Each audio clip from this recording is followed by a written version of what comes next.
اعوذ باللہ من الشیطان الرجیم بسم اللہ الرحمن الرحیم۔ اللہ تبارک و تعالیٰ کے نام سے شروع جو بڑا مہربان اور نہایت رحم کرنے والا ہے۔ پیارے دوستو، اللہ تبارک و تعالیٰ اپنے بندوں پر اس قدر مہربان ہے کہ اللہ تبارک و تعالیٰ اپنے بندوں کی زندگی ہی میں اس کو کئی سارے ایسے مہینے، دن اور راتیں عطا فرماتا ہے جس کے اندر اللہ تبارک و تعالیٰ چاہتا ہے کہ میرا بندہ میری عبادت کرے تو میں اس کو بخش دوں۔ بے شک اللہ تبارک و تعالیٰ کی رحمت بہانہ تلاش کرتی ہے کہ انسان کوئی نہ کوئی ایسا کام کر دے جو اللہ تبارک و تعالیٰ کی رحمت کو پسند آ جائے تو اللہ تبارک و تعالیٰ اس انسان کی مغفرت فرما دے۔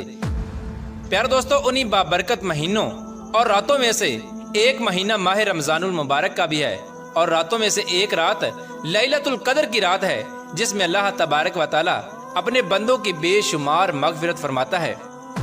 پیارے دوستو، لیلۃ القدر کو لیلۃ القدر اس وجہ سے کہا جاتا ہے کہ یہ عزت اور شرافت والی رات ہے، کیونکہ اللہ تبارک و تعالیٰ نے اسی رات میں قرآن پاک کو نازل کیا، اور اسی رات میں اللہ تبارک و تعالیٰ کے فرشتے برکت، رحمت اور مغفرت لے کر نازل ہوتے ہیں۔ جو کوئی بھی شخص اس رات کو اللہ تبارک و تعالیٰ کی عبادت میں گزارتا ہے تو وہ بندہ عزت اور شرافت والا بن جاتا ہے۔ پیارے دوستو، نبی کریم رؤوف الرحیم صلی اللہ تعالی علیہ وآلہ وسلم نے ارشاد فرمایا کہ شب قدر عظمت والی رات صرف امت محمدیہ کو عطا کی گئی۔ شب قدر حضرت محمد مصطفیٰ صلی اللہ تعالی علیہ وآلہ وسلم کی امت کے لیے بہت بڑا احسان ہے جو کسی دوسری امت کے حصے میں نہیں آیا۔ پیارے دوستو، روایات میں آتا ہے کہ نبی کریم رؤوف الرحیم صلی اللہ تعالی علیہ وآلہ وسلم اکثر یہ فرمایا کرتے کہ اے مسلمانوں، تم شب قدر کو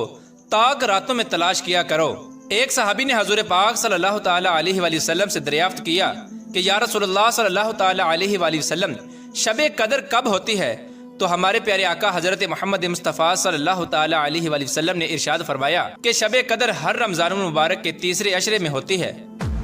جیسا کہ حضرت عبادہ بن صامت رضی اللہ تعالی عنہ سے مروی ہے کہ حضرت محمد مصطفیٰ صلی اللہ تعالی علیہ وآلہ وسلم سے شب قدر کے بارے میں دریافت کیا گیا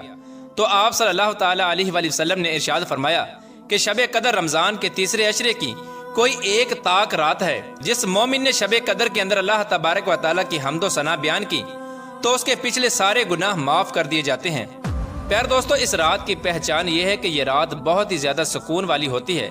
اس رات کا موسم بہت ہی اچھا ہوتا ہے۔ اس رات کا موسم نہ ہی زیادہ سرد ہوتا ہے اور نہ ہی زیادہ گرم ہوتا ہے۔ اس رات میں چاند خوب روشن ہوتا ہے، اور اس رات کے اندر ستاروں کو ٹوٹنے کی اجازت نہیں ہوتی، اور سورج جب صبح کو طلوع ہوتا ہے تو اس کی شعاعیں نہیں ہوتی۔ سورج بالکل برابر ہوتا ہے جیسا کہ 14ویں کا چاند ہو۔ حضرت انس رضی اللہ تعالی عنہ سے مروی ہے کہ اس رات حضرت جبرائیل علیہ السلام فرشتوں کے ہمراہ زمین پر تشریف لاتے ہیں۔ جس کو اللہ تبارک و تعالیٰ کی حمد و ثنا کرتے ہوئے پاتے ہیں تو ان کے لیے مغفرت کی دعا کرتے ہیں۔ حضرت انس رضی اللہ تعالی عنہ بیان کرتے ہیں کہ میں کسی دن پر اور کسی رات کو کسی رات پر افضل نہیں جانتا سوائے شب قدر کے، کیونکہ یہ رات 1000 مہینوں سے بہتر ہے۔ اور حضرت انس رضی اللہ تعالی عنہ مزید بیان فرماتے ہیں کہ اس رات کو کوئی بھی صدقہ یا کوئی بھی عبادت کی جائے تو 1000 راتوں سے افضل ہے۔ حضرت ابو ہریرہ رضی اللہ تعالی عنہ سے روایت ہے کہ حضرت محمد مصطفیٰ صلی اللہ تعالی علیہ وآلہ وسلم نے ارشاد فرمایا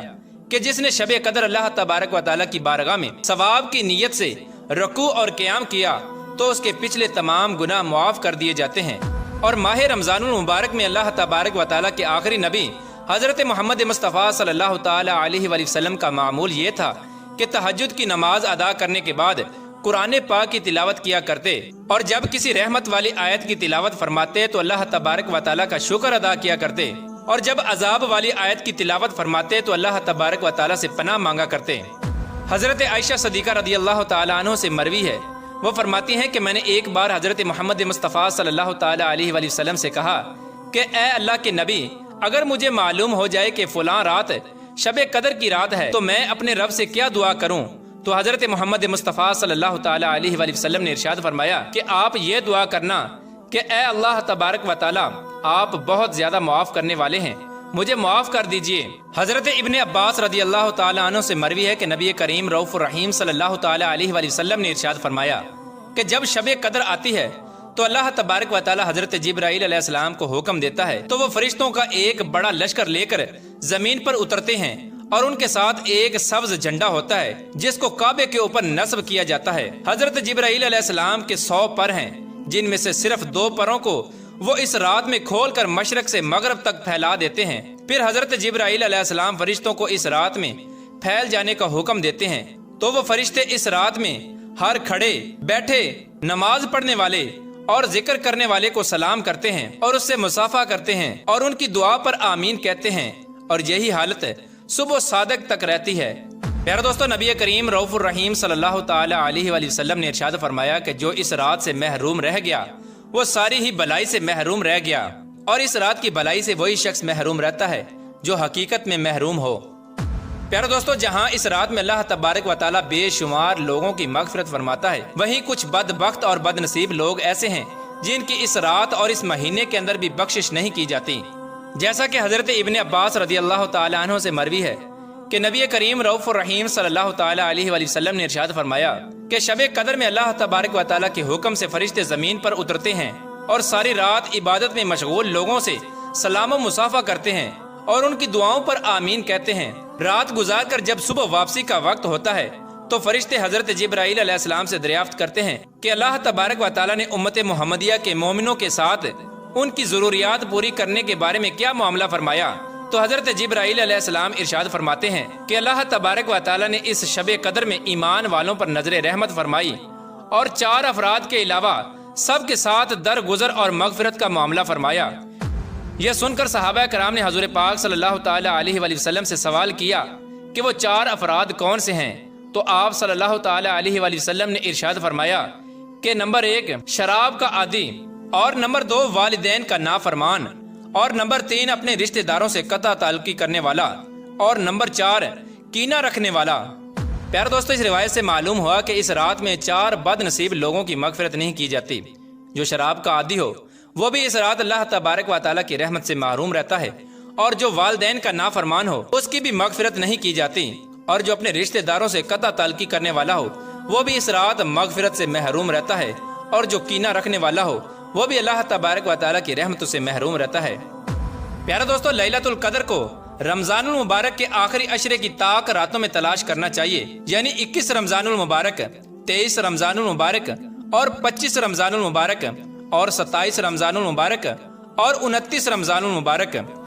صحابی رسول حضرت ابی بن کعب رضی اللہ تعالی عنہ ارشاد فرماتے ہیں کہ میں قسم کھا کر کہتا ہوں کہ لیلۃ القدر کی رات 27ویں رمضان المبارک کی رات ہے، اور حضرت با یزید بستامی رحمۃ اللہ تعالی علیہ ارشاد فرماتے ہیں کہ مجھے لیلۃ القدر کی رات زندگی میں 2 بار نصیب ہوئی، اور دونوں مرتبہ رمضان المبارک کی 27ویں رات کو نصیب ہوئی۔